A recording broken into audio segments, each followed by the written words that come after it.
Olivia Ferlito.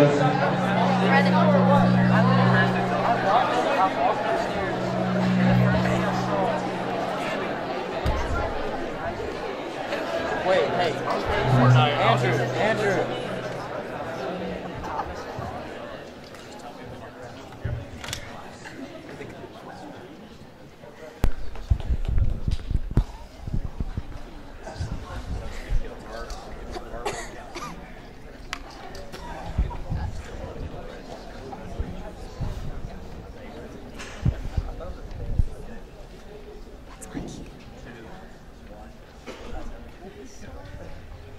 Hello everyone, I'm Olivia Ferlito, and welcome to a special event here at Loyola College Prep. This is the first Flyers and Buyers competition in which 3 groups of students present their ideas to local businessmen. These students have worked hard and have been chosen from a larger group of applicants to qualify for the finals. We have a distinguished group of businessmen who will hear their ideas, and when this is over, one group will walk away with a $500 prize. And now, let's turn it over to our event hosts, Andrew Meyer and Doug Hearn. Good afternoon. My name is Douglas Hearn. And I'm Andrew Meyer. Welcome to the inaugural Flyers and Buyers Entrepreneurship Showcase here at Loyola College Prep. Today, you will have an opportunity to witness the Loyola student Flyers spar with our distinguished panel of judges, buyers, for an opportunity to walk away with a top prize of $500 cash to help with turning their business concept into reality. The purpose of this showcase is simple. We want to inspire current Flyers to take their place in the proud history of business leaders that have attended Loyola College Prep. Our students can start a business today that will shape and impact local civic and school communities for years to come.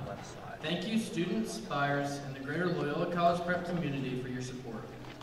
The finalists that you will see today did not end up here by accident. Initially, any and all Loyola students were allowed an opportunity to sign up for the competition by January 31st. Next, students were required to research, draft, and submit a business plan outlining their business concept and market overview, including but not limited to the target market, competition, and marketing strategies.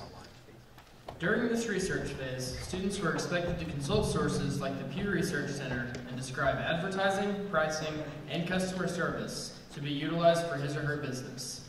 On March 7th, students submitted their plans outlining this information. At this time, please join me in extending a round of applause to those students who worked diligently and submitted a business plan.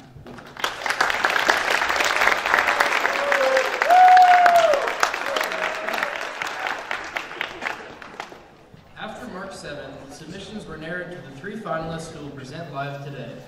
Selection of the finalists was guided by the rubric that will be applied by the buyers, a combination of scores based on style of presentation and viability of concept.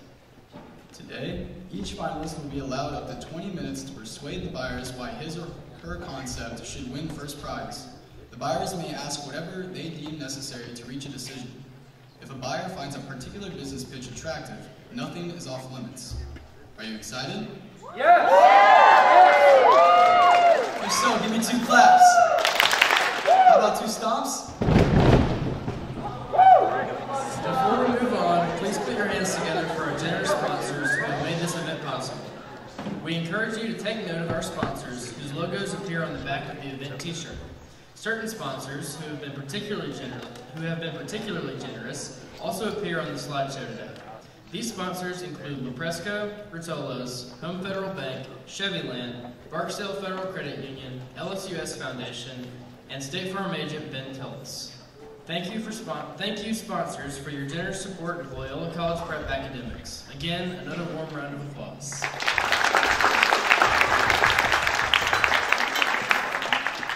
At this time, we'd like to welcome our buyers to center court to begin these proceedings. Coach Tanner, please roll the tape.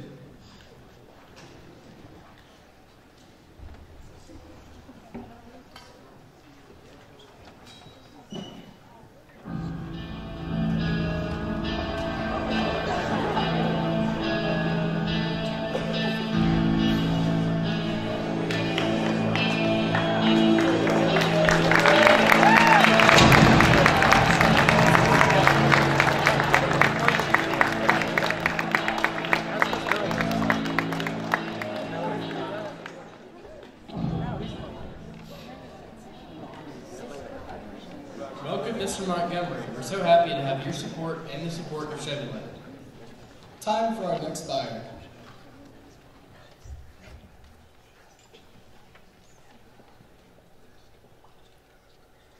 Welcome, Ms. Teal. We're so happy you agreed to lend your expertise to this event. On to our next buyer. Nice to have you here, Mr. Solomons, and we appreciate Rotello's involvement in this event. Our next buyer plays a special role in our Catholic schools. Sister Ann, welcome. Without further ado, it's time for our final buyer. Mr. Duncan, welcome. Before we get to our finalists, our senior administrative staff wanted a chance to make a pitch to our distinguished panel. Please welcome Coach Green and crew to center stage. Let's go, Mike G.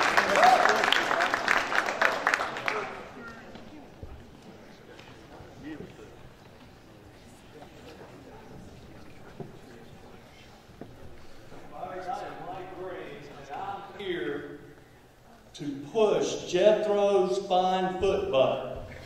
This, I was at a family reunion 2 years ago, and my cousin Jethro, that's why we named it Jethro, he doesn't wear shoes much, and his feet were terrible. I mean, they were, when my grandmother came up with this ointment that she puts on, and you know, some mud from the pond, some honey from some of the beehives over there.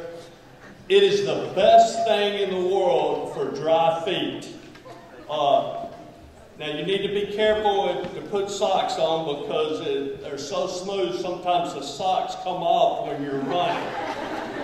My logo, because of Jethro, is a foot with 4 toes. And I told Jethro that we would do that, and when he was younger he had a hunting accident and he lost a toe. But, yes sir. Yes, sir, please. I have a question for you. Yes. Have you drunk any of that yet? No, sir, and one of the warnings on the back is, well, there's some pond mud and some... But all the better. Well, if you would like, I just wouldn't probably try. It will burn. If it burns for over 60 seconds on your skin, you're supposed to cease use. It only happens to a few people. Well, can you put any in your hair?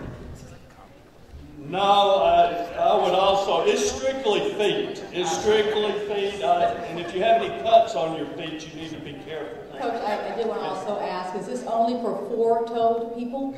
No, ma'am. It's just, that was kind of in honor of Jethro. If you have 5, it'll work. And one of my other cousins on the other side has 6 toes, so it works for them also.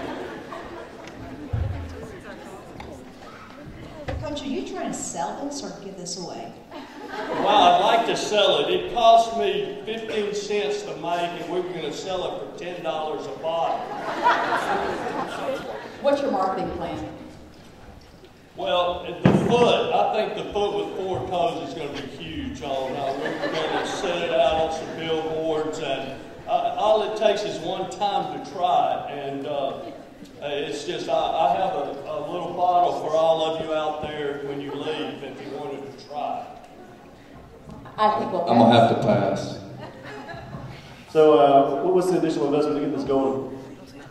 Well, it's just my grandmother told me about it, and it didn't cost the gas to get over to Bernice and back, so probably $20, about 20.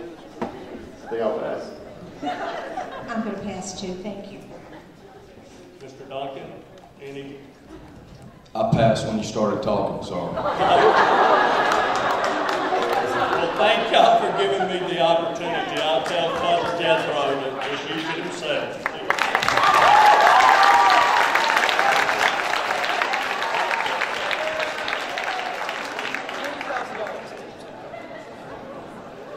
Thank you for that presentation, Coach Green. Now it's time to hear from our first student finalists. Put your hands together for Marguerite, Papa, and Bridget John.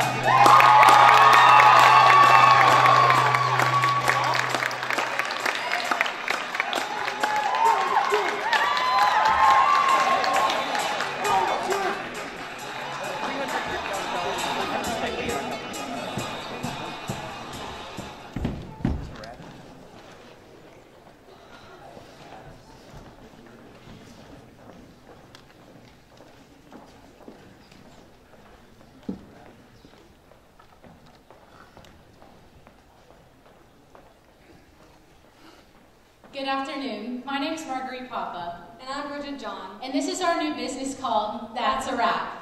So how the idea of That's a Wrap came up was this past year my mom taught me how to gift wrap because I wanted to wrap my friends' Christmas presents. And after doing so, I realized that I really enjoyed it and I was kind of good at it. So I helped her with all of our other Christmas presents that we had to wrap for our friends and family.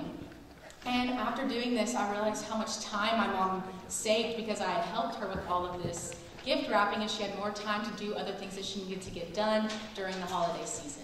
So Bridget and I thought that this would be a good service for our community so that we can serve others that might be suffering from this problem as well.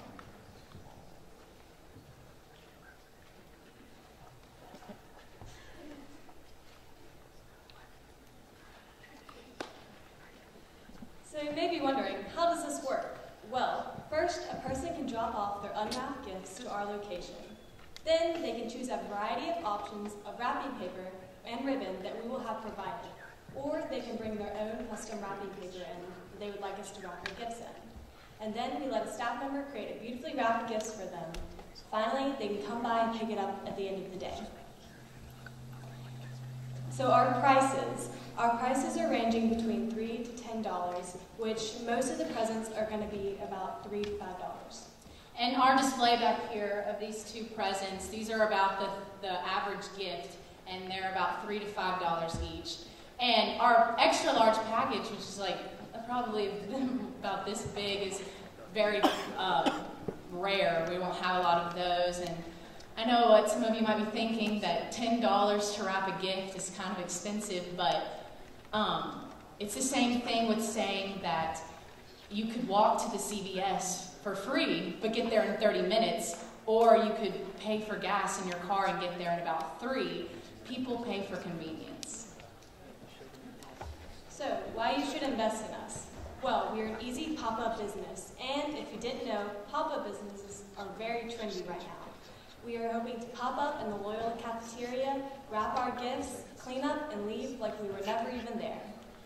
And because we're using our cafeteria, we will have low labor fees, and we will not have to rent out a building for this. And we are trying to provide service hours for our students, along with a X amount of money that we will pay them for each gift that they wrap.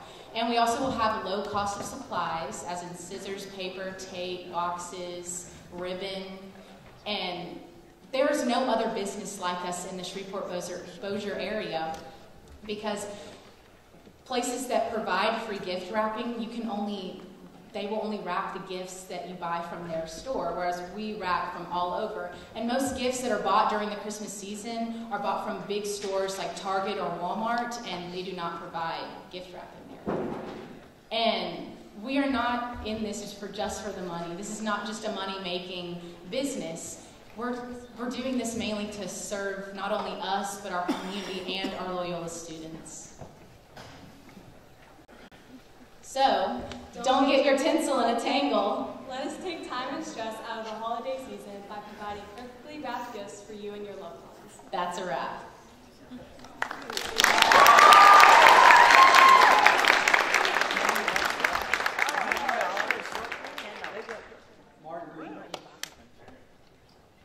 Marguerite and Bridget, would the location of the pop-up business just be in the Loyola cafeteria, or would it be located in other places?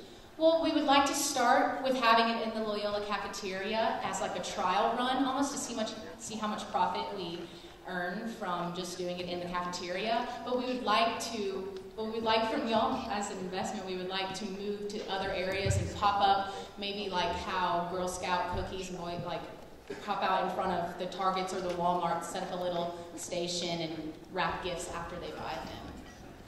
I think this is a great concept. I'm not trying to put a damper on things, but how do you think the Catholic diocese would react to you're doing something for profit in the cafeteria, and to go along with that, what do you think the school's administration reaction would be? Well, we would be donating 5% back to our school, and Again, this is mainly for a service. This is to serve our community and also our students, because they will receive service hours from doing this, and that is a requirement here at Loyola, and some of our students do struggle with getting service hours. So I think this is a fun opportunity for them to come and do service for our community. Thank you. I had a question for you. I'm a huge service-minded person, so anyone creating idea for service, I love, my mind gravitates to, because service is really a dying thing in business, really across the board. My question is, from a capital perspective, do you know how much you need, A, to get this going? My second question would be, to either one of you, would you expand this outside of Christmas? Would you do other things? So we need about $300 to start it out. We think that'll be the range of money to get all of the ribbon and wrapping paper and boxes for the first time. And we're starting out, at Loyola, and we're hoping to expand, with other, in other places. And Christmas will not only act again, as we were just saying, this is just the first trial. We would like to just start at Christmas. And then, since Mardi Gras is this is just one example, more of a holiday in our area, we could pop up during a parade or before a parade somewhere and wrap Mardi Gras gifts. And another holiday is Valentine's Day, where people buy a lot of gifts, and we could wrap during that time. These are all ideas. We would like to start with just Christmas as the first time to see how much profit we get, and then after that, we'll try to expand. Could you go over your numbers again? Because I'm wondering if a $300 investment can be recouped with your current business plan. So we have the $300 set because that would get us all of our materials that we would need for the first round. But then again, we have not done this before, so we would need to see how many people come and how much profit we make and how many gifts we need to wrap. So that's just an estimated number as of right now. Your cost right now, so for a small package is how much, $3? A small package is about $3. These packages right here are probably these are in the $5 range, which will be the average gift. So we'll be making $5 per gift that we wrap. Have you assessed yet at what point you'll be profitable? So, with the money that we'll make, it takes about $1 or $2 that will be for the supplies that we have. So, depending on how large the packages that we're wrapping, that'll determine how much money we make. So, if we wrap a $5 gift, we should be making about $3 or $4 on that. You also mentioned in your plan that people can bring their own gift wrapping paper and supplies. Do you have another cost for that? Is that going to be different from what you have for those supplies that you're providing when you do wrap packages? So we are not going to, the price is still going to be the same, even if they bring in their own gift wrapping paper, because we're paying for, the labor of having to wrap the gifts, and we're paying for that. And since they are bringing in their wrapping paper, we are paying for the people wrapping them. Did you wrap those? Yes, sir. Can I see one of them, please? I can tell you, if it's $300 capital startup, I'm definitely interested just to see how you do it. I've tried to wrap a gift before. I definitely can't do it like that. So I would definitely be in to invest it. Only because at this point it's fairly new, and the low cost of capital to get this started. If you're willing to put your skin in the game from an effort of work, tell all your friends. How many gifts do you think you wrap just inside your family, Marguerite? Oh my goodness. 25? A lot.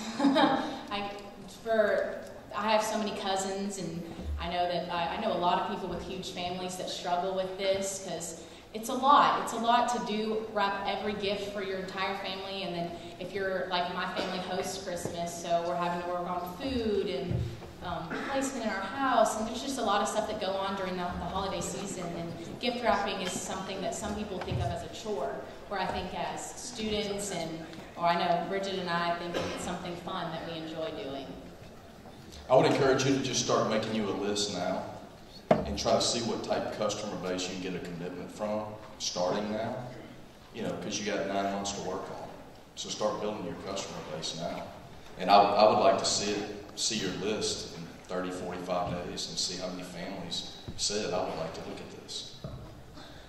I have a quick comment. I mean, since y'all are doing this, I don't know what wrapping paper costs, I don't know what ribbon costs, but I do know that, I mean, based on your numbers, I mean, you probably make $1 or $2 per package, which is, not a ton of money. So I think you really have to scale it. I think you have to, go to other schools, present this as a fundraising idea, and let them do the same thing y'all are doing at this school, but y'all be the heads of it. You know what I'm saying? So you could make additional monies, because every school, every kid needs service hours, no matter what grade they're in. The other thing is if you're like me and A, busy, or B, lazy, I'd love to have you come by the house and pick my presents up and then give them back to me. So you could charge another fee for that as well. So if you came by and picked up the packages, wrapped them, delivered them back off, I mean, that would easily be worth an extra $10 or $20. Margaret, I'm pretty sure you don't drive yet, but Margaret, I've seen you turn to the neighborhood, so. Anyways, but I think that would be some ideas y'all might want to add to your service, just to where each person that you attract becomes more profitable. Yes, sir. I like that idea a lot, John. One of the things that I was thinking is, would you guys consider being on-site gift wrappers? Mr. Salzman calls you and says, I have, 10 gifts here that need to be wrapped. Would you consider bringing your services to his place as well? Versus him having to transport the gifts to you. Add liability of who's the custodian of those gifts, how many people are involved in wrapping, and there's value there, hundreds, possibly thousands of dollars worth of value. Is that something in your business plan you've thought about? We would consider doing that.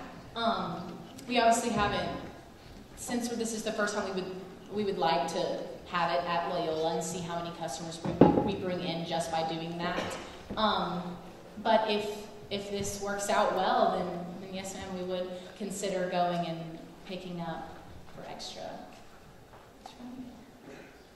I think it's a really good idea as well, and I'd be interested in investing in your business plan if you could work on 2 things. First of all, it's what I brought up earlier involving having it here at Loyola and being able to make the distinction as to whether it is for profit or whether it's non-profit, and getting approval to do a trial run here, so to speak.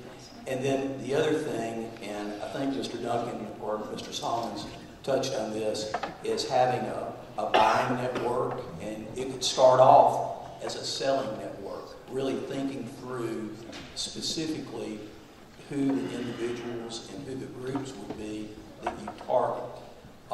So much of the success that you have in business is based on the selling network. No doubt you have excellent services to provide, and there'd be a need for that. I want to add one more thing. I want you to think about sustainability. And there was a young man in college who started off just doing his classmates' laundry for profit. I think he was at SMU.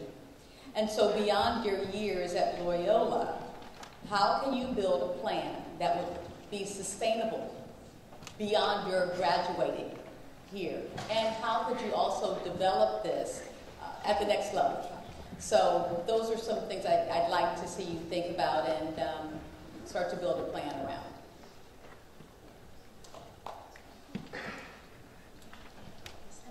All right. Thank y'all so much.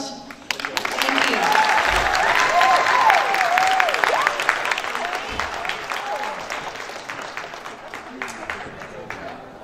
At this time, let's give a warm Loyola College Prep welcome for our second finalist, the team of Leslie Johnson and Caroline Henry.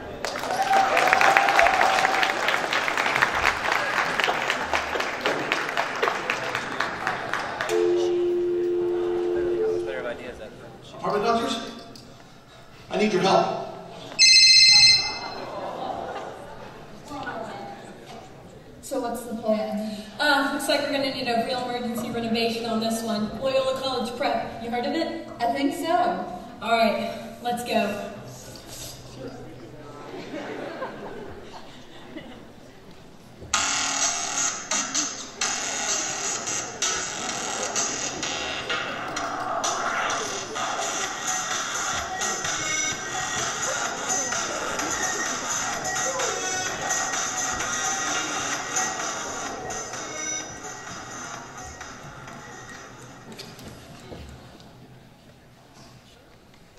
What's the problem?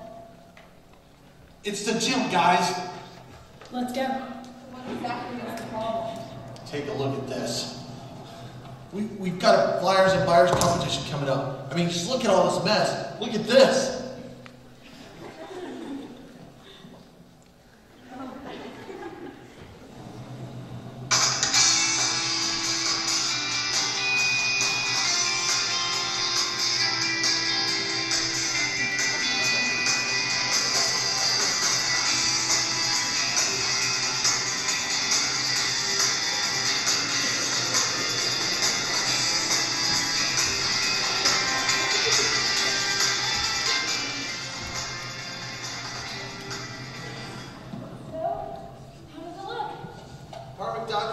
You did a great job. Guess the gym's ready for Flyers and Buyers. But are they ready for us?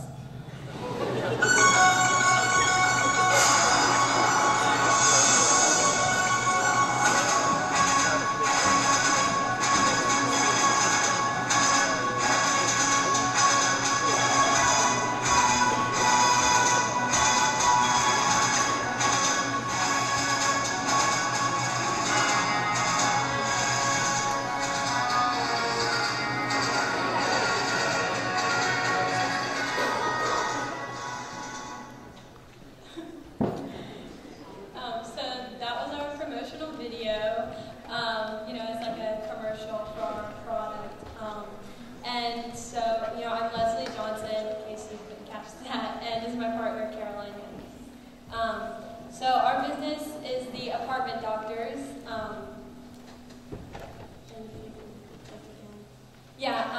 So basically our slogan is your image is our reputation. So we really focus on that for our company.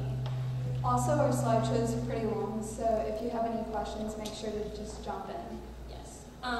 So our mission statement is, our mission is to make your apartment or house as clean as possible. We are a growth-oriented business, and we will build on company-based experience. And Apartment Doctors will grow throughout the Arklatex area, and all customers will receive the full plan along with the professional, prompt, and courteous care that the Apartment Doctors stand for.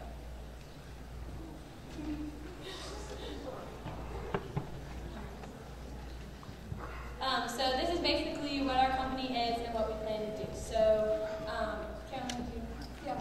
So we are a turnkey cleaning business, and so basically that means we go in and clean a house or apartment right before it's about to be sold. So it helps with, you can raise the price because it's already ready to move in and it's clean.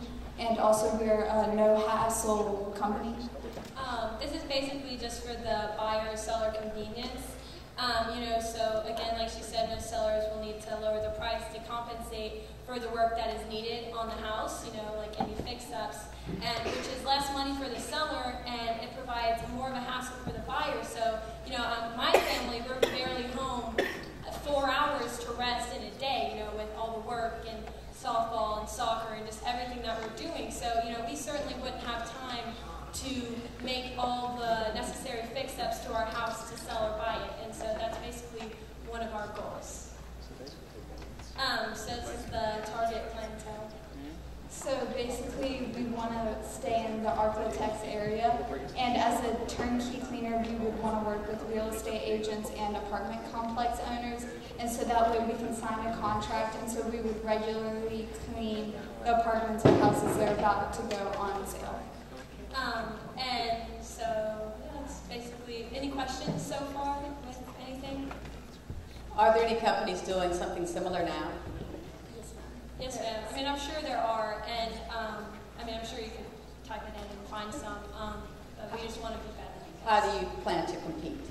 Well, we plan to compete with cheaper prices, and a lot of places will have like a third, so a lot of apartment complexes already have a turnkey cleaner. And so when you have a third of you come in and clean it, it's a little different. So when the buyer comes in and they want to see it, it'd be different and not like the same thing they're going to see constantly. We also have a what makes us different slide, so there will also be a lot of stuff on there too. But any questions? Yes, sir. Yes. Have you considered the issue of safety? Both of y'all are attractive young ladies, and I have 2 daughters. And the idea of 2 young ladies going into an apartment to clean it up, first of all, would you take business from, say, groups that are not families? And would you have safeguards in place when you went into that apartment to make sure that you were protected? In the day and age in which we live, I think that's a very real consideration, and you may be getting to that later in your presentation.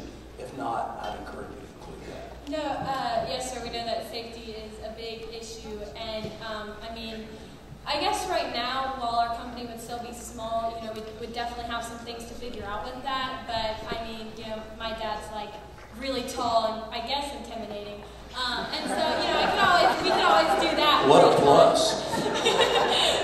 But that's really something that we do need to figure out. So we probably need y'all's help with that as well.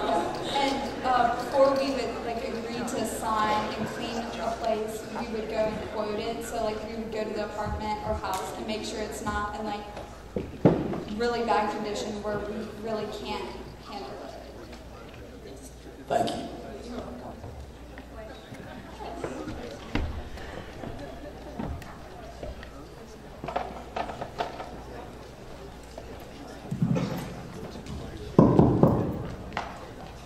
I have a question. I got my question. You're talking about you two going in and doing the work yourselves, or do you have a bigger model with more people involved? So right now, since we're smaller and we're more thinking about we're going to be cleaning 1 to 2 houses a day. So right now it'd be us. And then once we get bigger, we'll start working on hiring employees. And the time of day you're going to do this is after school hours, weekends? Well, yes, I guess, yes, ma'am. For now, yes. Okay, another question. Equipment. Do you have equipment available to you, or is that part of your expense budget that you're looking at? It's part of the expense budget. I can track with this somewhat because when I was maybe younger than you, I cleaned the house of my PE teacher. And so it was someone who I knew. One of the things that I like about this, as you grow, it could potentially be scalable with subs, with someone now that you're hiring to do the work and you're going in afterwards to make sure that it was to your quality. But continue with your presentation. Tell us more. Pricing, so it's going to be a mix of baseline pricing and hourly charge. And so we would also have travel prices. And so with IRS guidance, it would depend on how much we would charge per mile, approximately 50 to 60 cents. And after 2 hours of cleaning, we would raise our price to $50. So this is, okay. So our pricing compared to others. So the average cost for cleaning an hour is between $50 and $90 based on our research. And large maid services charge as much as $75 an hour, and normally a half a day's work can average around $300 to clean an average 3-bedroom, 2,000 square foot home. And so we basically just said the rest of it. Oh, and the average time it takes to maintenance clean a house is around 3 hours. And if we average that in each cost of the package, then the average price to get us to clean your house is about $187.50. So so these are basically all of our plans. So it starts, Carolyn? Okay, so we have 3 packages, and our first one is basic checkup. And this is like the lowest one you could do. And this is light cleaning and minor fixes, so if you have like a small problem, or if you just need not a lot of cleaning, it's not in terrible shape, then this would be what you would want to do. And it's $150 plus travel expenses if your apartment or house is 1,500 square feet or less.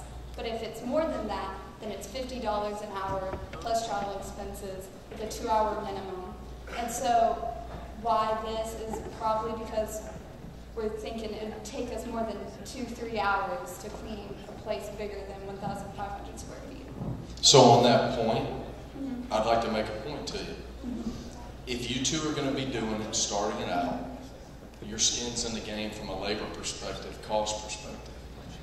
Why don't you scale that down and say we clean from 1,100 square feet to 1,900 square feet, get that down to a science. Okay. You know, and you can say in 3.5 hours we can completely clean this 1,600 square foot home. Because I think what happens, you have one price for 1,500 square feet or less. Then you have over 1,500 square feet. Well, if you go clean a 12,000 square foot house, you know, you're going to have to charge more than a 4,000 square foot house. So I know in some of your pricing it's in here, but I think your model, if you taper that down to a specific dwelling, I think that's where you would really hit the mark. Yes, sir. And also, I'm so sorry. I just I forgot what I was going to say. You can go. Well, I'm confused a little bit. When you started your presentation, I thought this was only for apartments. Our start is apartments, and hopefully, you know, in years, you know, after we finally expand, maybe we can expand it to houses, but our main focus is apartments because of the size of our company and the convenience of it. The other question I have is, what do you mean by minor fixes, and who's going to make those repairs? Well, one of our things is basically we can also be a middleman, you know, for your convenience. Or if there are things right now that we can't do ourselves, we will happily, you know, help refer you, get you the best person for the best price, so they can do that for you, and we will help you do that again for convenience. And so, a minor fix, you know, would be what would you say? Yeah, like, you know, like the floorboards, you know, if there's like a floorboards that are uneven, or like wood, you know, in the house that's loose, we would fix it for you, you know, just to make it look presentable, I guess you could say. So I think what you got going is definitely something that everybody needs. To me, your problem is you know, y'all don't need to be cleaning, y'all need to be out marketing and letting you hire people to clean. Because everybody wants their house clean, everybody wants their restaurant clean, everybody wants their apartments clean. I mean, these apartments get moved in and out of every 6 months, every year. So there's tons of this, and for someone who's moved into an apartment after having to clean well, I mean, you realize how much work has to go into that. So I think if y'all use y'all's time to maybe to find somebody who's a cleaner who can clean this stuff for you, and give them a $15 an hour rate to do the work for y'all, and y'all use your time by going out and finding apartment complexes or landlords or people who just need it to clean at their house. That's where you could really make some money. That way you make a little bit off every one, but you would have a whole lot of them and always have something. Because I can tell you there's a lot of people that need cleaning. And before we present our other plans, I think a good analogy, you know, is like, you know, if you go to the doctor, they can either fix it themselves or they can give you a prescription, and that can help. And so I like to think of it like that. You know, if we can't help you, we can give you a prescription and refer you to someone else, and we can get you the best thing to help do that for your convenience. I think that you might benefit from scaling it down a little bit, and maybe removing the minor fixes part, because that gets you focused on what you really want to do. But I can see this going to a college with you, where the dorm rooms need to be cleaned, and you can probably sit there at, you know, Parents' Day and market your company for, you know, to go and clean their son or daughter's dorm room once a month at a certain rate. So I think that if you continue to work through this business plan, you might come up with something really amazing. So these are the other two packages, and if you wanted us to scale down, then you can see how we could scale it down. But right now it's like deep cleaning and minor fixes, and then deep cleaning and major fixes. Yes, ma'am. It's the glue shop fix up and the ambulance renovation.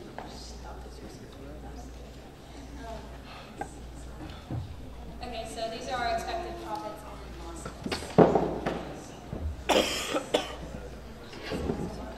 So basically, these are just where we estimated about if it increases, and we would definitely scale it down, if it needs to be based on what y'all have said. But how we originally planned this was that it would be, a house a day for the first, what did we say?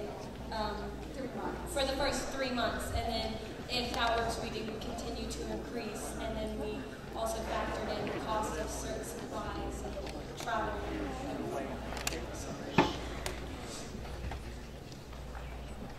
Have you contemplated an advertising? They did is they would find their apartment complexes in like the nice part of town, and they had like a publishing or like a monthly magazine, and they would put in an advertisement, like a full page, and it would just be quirky, it'd be silly, but they would get the point across, and they actually did win a couple awards for their ad because it was just quirky and silly and a little clever.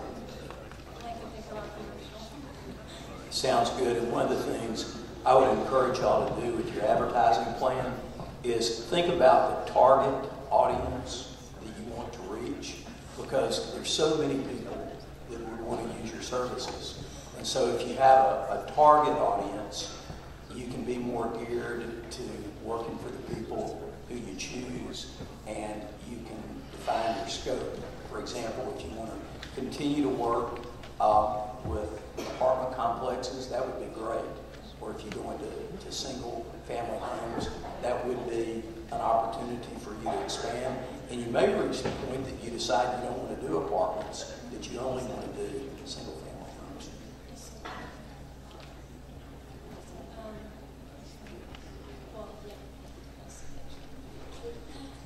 So this is just basically what makes this different. I think Caroline already said, the third-party view for most apartment complexes, and we'll be more professional. I mean, as best we can to do this right now. We'll make your home look better. That's our goal, as we said in the first slide, is that your image is a part of our reputation.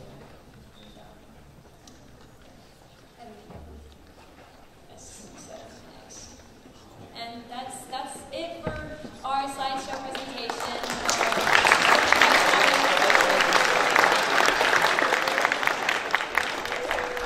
Are there any more questions? I have a question on your business plan. When you talked about your losses, what would that entail? Year one losses. Well, I was guesstimating, I would say about $50 if we were going to renew the basic supplies that needs to be refueled, and then right now, I didn't really worry about employee charges if it was just going to be the two of us, but then if we wanted to put in employee charges, it would still factor in. That would definitely be something too. So our losses, I guess, increase, but hopefully our profits will be bigger by then. So. Another thing I want you to think about going forward is if you do employ workers, then you would have to have them bonded, and so those types of costs would have to go into your plan for insurance. Well. I think it's a good concept, and I think if you defined it a little, and keep in mind too, business expense isn't necessarily a loss, so do a little work there. So your numbers, when you go to show somebody that looks at investing in your business, they see that clearly. Because you show somebody a loss, they look at that, as well, they're losing already. So anyway. Have you talked to anyone about partnering up with them, a moving company and such? Once they have exited the facility, it's empty, and that's what I'm assuming you would go in, right? Yes, ma'am. Well, we haven't talked about it, but I mean, that's definitely something, that's like a great idea. Thank you. That's definitely something that we could look into when I think about it. Yes, ma'am. Is that it? Yes? Okay, thank you. Thank you.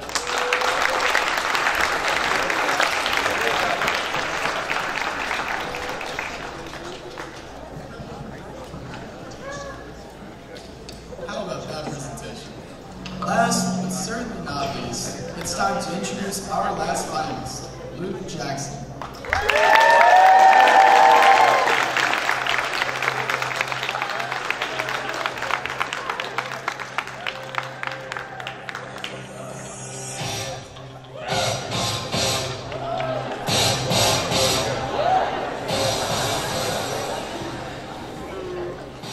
Hello buyers, my name is Luke Jackson and I'm here to present you Luke's Organic Mushrooms.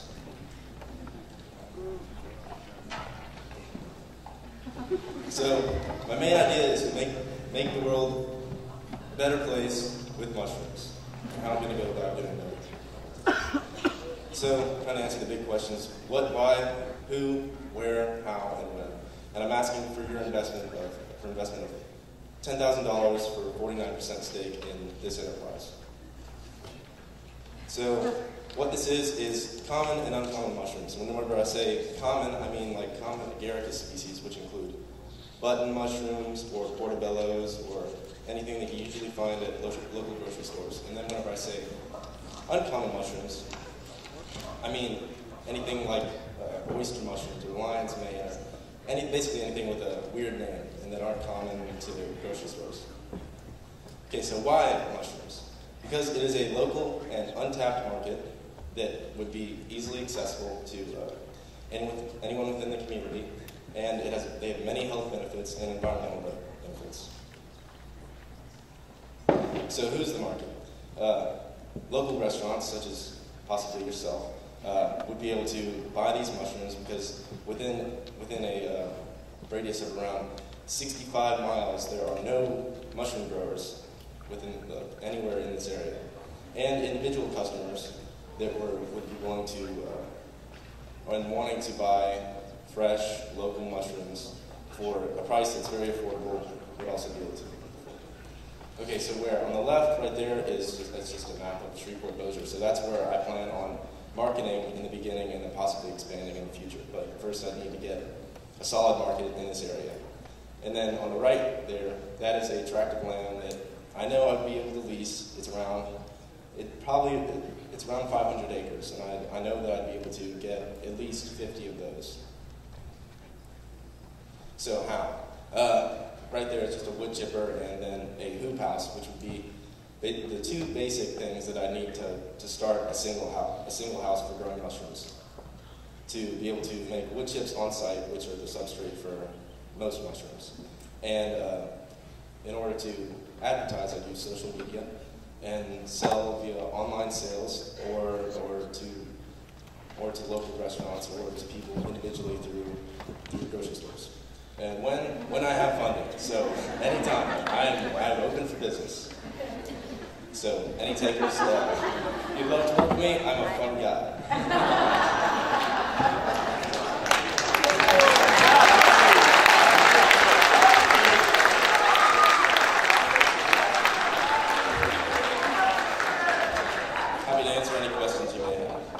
So Luke, very impressed with your model.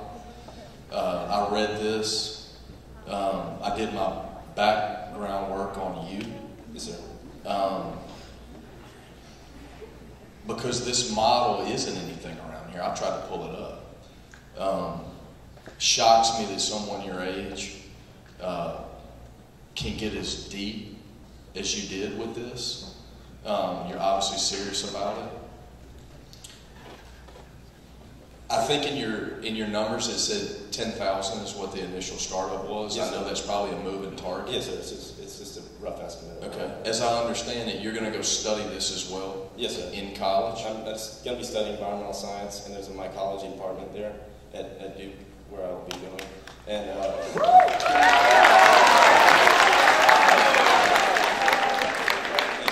know that I'll be able to make connections with people that know a ton about this enterprise. Okay. So right out of the gate, whatever it is, I do want to do it. So as you get your numbers defined, I don't know what level you want. I don't know if you want one person to do all of it, if you're looking for somebody to play with numbers while you're at school learning about this. But I'm in.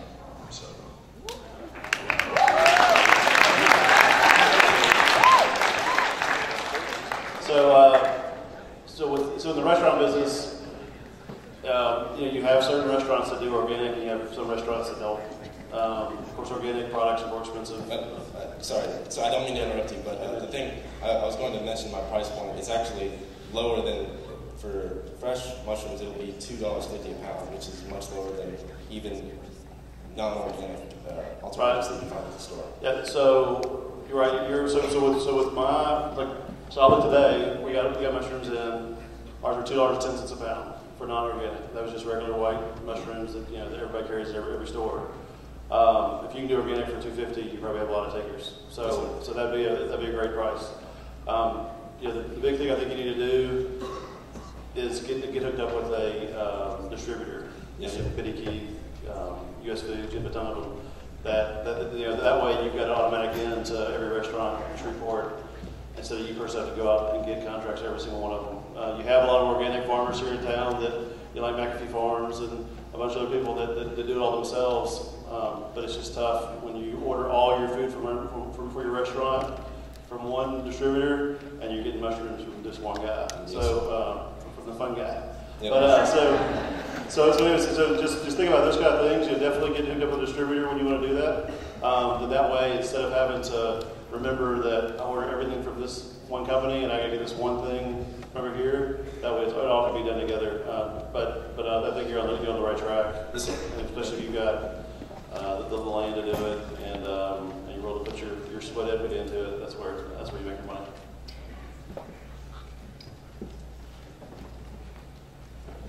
Mr. Duncan, not so fast, because I may be interested in this too. Several things. Pricing structure. $2 per pound. Is that right? $2.50. $2.50 for the non-common species, and then $1.50 for like button mushrooms. I think the concept is great. No doubt, it's a lot of work. Is there enough profit in it to make it worth your while? I definitely believe so. That's something that, I don't have the farm right now, so that's something I know that I'll need to test and get some experience. But I know that I believe that it will be profitable. It just will take a little bit of time. Yeah, I can see where that be the case. I think what it all boils down to for me, as I would consider an investment like this, is that it's selling mushrooms and selling mushrooms. And what I mean by that, you've got the right idea in terms of selling mushrooms and pricing them right, and there's no doubt there's the demand. But the other part, that's selling mushrooms, number one. Selling mushrooms, number two, is selling people on eating mushrooms. And I think when I was 16 or 17 or 18 years old, the idea of eating mushrooms was not appealing to me at all. So do you have a plan for getting the word out with regard to what the health benefits are, and also just making people see they probably eat mushrooms more than they realize? They're just cooked into things. Have you thought about that? Yes, sir. The medicinal aspect that you were talking about, that's something that I planned on using a social media platform in order to get information out to the local community about the benefits of mushrooms. And then for the actual getting people to eat them, that was where mainly the local restaurants were to come in, because they would be able to prepare it in a way that it's palatable to most consumers. So I think one of the big things I'd encourage you to do is sell your younger audience on mushrooms. I think middle-aged and older people, they would be in. But with regard to younger people, the specific health aspects, particularly if it might help with their athletic performances, and then with regard to the truth of the matter is they eat considerably more mushrooms than they may realize, just cooked into things. Thank you. Luke, have you visited any of the mushroom farms in the state? I believe there's only one really far south of Louisiana, but there's no. The thing is that there's also one in somewhere in East Texas, but it's pretty far away from here as well. So One of the things in reading about that, because I did a little research trying to figure out what all this project was about, it's very interesting. And I do like the concept that you said about medicinal purposes. One of the farms in South Louisiana is using the mushrooms, dehydrating them, making them into powder form, and putting them in capsules because of their benefit for people with diabetes and arthritis, I think it was, if I remember correctly. So there is an expansion of this outside of just the restaurant or the direct food purchase business, which looks really interesting. Sorry, Dale. And the other thing is, I noticed in what I read too, is that most agricultural waste, we're talking about the hulls of soybeans, rice, sawdust, like you said, your wood chipper there, those are all byproducts, something that's right now being manufactured for a cost. Those byproducts have to be removed from the rice bins or the soybean mills or whatever at a cost to these companies. Have you looked into how to obtain those products at zero to no cost?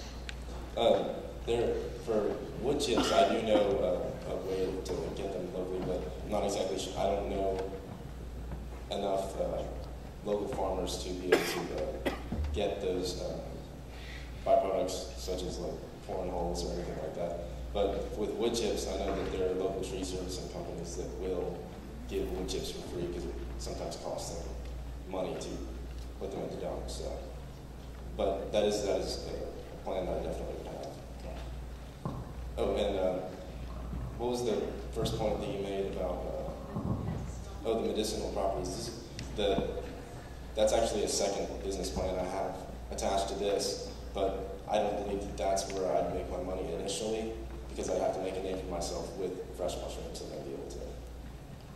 So in the Northwest, going back a long time, they've been trying to use everything they can, byproducts from pot to trees to tree bark. I would encourage you, because I think you have a passion to do this, from the financial end to the industrial side of it, I would encourage you to find out everything you can at Duke about it. Transfer that information. If you want to be partners, I just think this is a very good thing for this area, and to have a guy wanting to come back and create manufacturing, whatever this leads to, I'm really encouraged by it, man. And I encourage you to not waver at all, and make it happen. So, good luck. Another point I'd like to make is that this is just one of the enterprises that I plan on doing. I actually have a lot of other ideas, and part of this is kind of selling myself, because I'm full of ideas on this subject and on the subject of farming, and I know that I'll be able to come back and do good for this community, so that's what I want to do. I'm just curious to know, I don't know much about growing anything. So are there any soil restrictions that it's not being grown in this area? For mushrooms, they actually need an organic thing to grow in, so that means just kind of byproducts of other materials. So for some species, they're primary decomposers, so they need things like wood chips. And then there are secondary and tertiary decomposers, which need more decomposed materials. So common button mushrooms need to grow in compost, which is almost entirely decomposed. So it has nothing to do with the soil and more to do with the organic material that they're growing in. There you go. There you go. I didn't know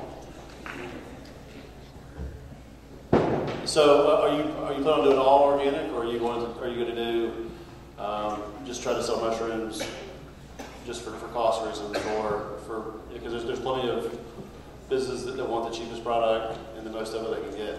The organic is an ethical thing for me, just because I feel like that's the way that I'll be able to best impact the environment, and so that's why I'm not interested in using any non-organic methods. Sure, organic is huge right now. So, I just when you were talking, I was texting my distributor. So the mushrooms that we get are organic, but they come from California.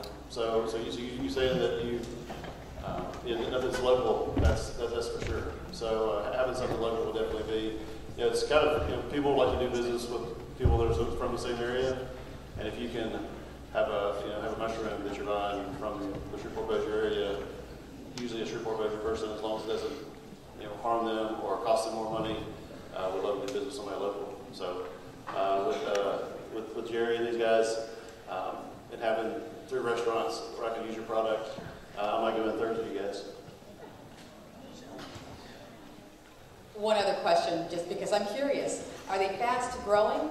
It's highly dependent on the species. So some take around 2 weeks, some take 3 weeks. It's really dependent on which species you're growing. So that's highly scalable? Yes, ma'am.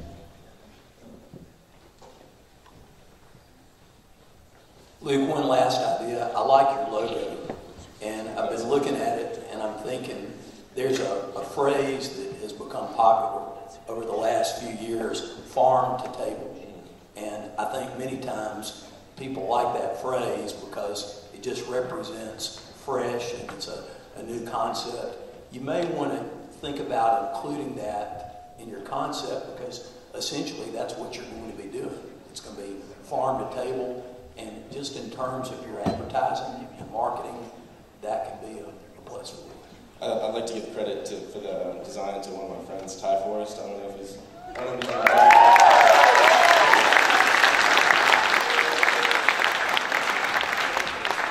What I like about that logo is people will remember it. I just want to compliment you on your presentation, the way you thought this through. It's obviously a passion of yours. So where did that grow from? No pun intended. Oh. I've always loved the outdoors, and for most of my life I wanted to be a vet. And then I thought that I'd be able to help more people rather than animals by being a farmer. So is that all the questions? No, you've been a really fun guy. Thanks.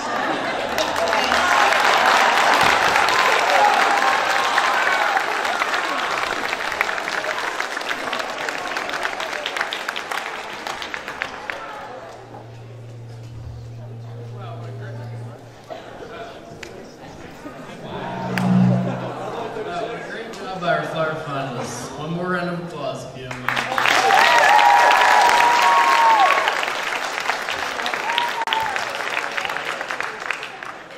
Our buyers have quite a job ahead of them. In the next few minutes, they will be discussing their scores with one another to settle on first, second, and third prize. In the meantime, please turn your attention to our law studies instructor, Joe Landry.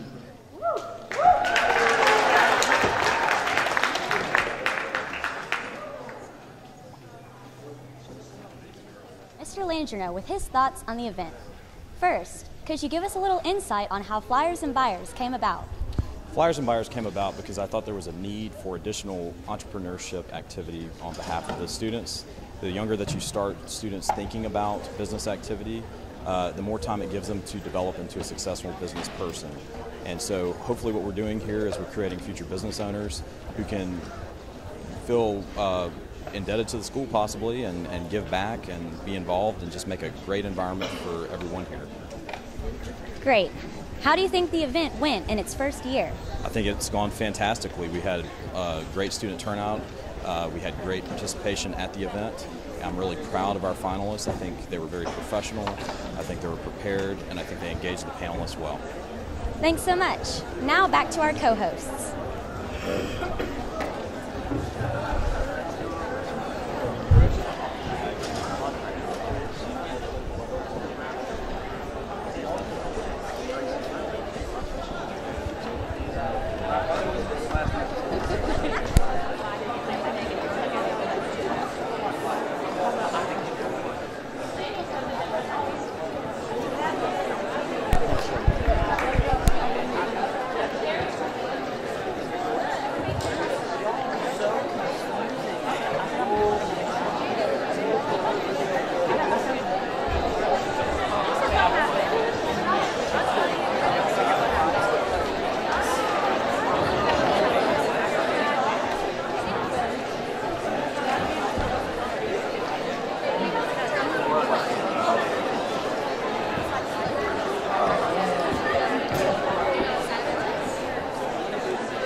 Your hands are too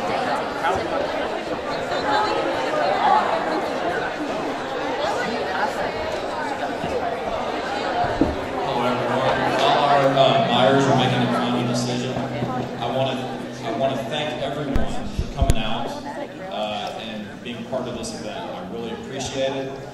This is our inaugural event, and it's only a success because people believe in it, because people want to be part of it. So I thank our teachers, I thank our students, I thank Mr. LeBlanc in believing in the idea from the beginning. And I think we've had a good time today. I really appreciate your involvement during each of the finalists' presentation. I hope that as we move forward, that even more of you might participate in submitting business plans. It might get you thinking to be the future business leaders. Today we also have some middle school students with us from St. John's. We appreciate them being here. And hopefully we've inspired them as to what sort of opportunities await for them here at Loyola, how they can possibly also be the future business leaders of tomorrow. So at this time, we'll let the buyers finish deliberating. Once they've reached a verdict, then we have our cash prizes waiting for each of our finalists. So we're excited about that. We're excited to have the opportunity to give them a little something to put them on their way in setting up their business. So thank you for your participation, and thank you for just a little bit more of your patience as we await a final verdict.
Everyone, it's always good to give a little audience feedback as well. So, as the judges deliberate, here's what I want you to do. You have 2 feet. You can use them for more than walking. You can stomp. Can y'all give me a sample stomp? Okay. So, not too hard. We don't want to break down the building. But if your favorite presentation today from the audience was the first presentation, I want you to give me a foot stomp. Okay. If your favorite presentation today was the second presentation, give me a foot stomp. And if your favorite presentation today was the third presentation, give me a foot stomp. Okay. Thank y'all for your feedback. Appreciate it.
appears our buyers have reached a verdict, but before we announce the winner, we'd like to take a moment to thank Coach Landreneau for all his hard work and this program.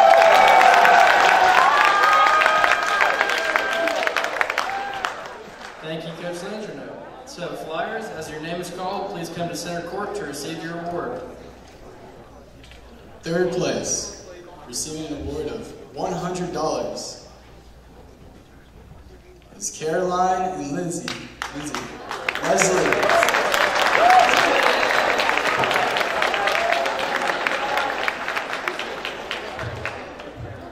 In second place, receiving an award of $250 is Marguerite Papa and Bridget John.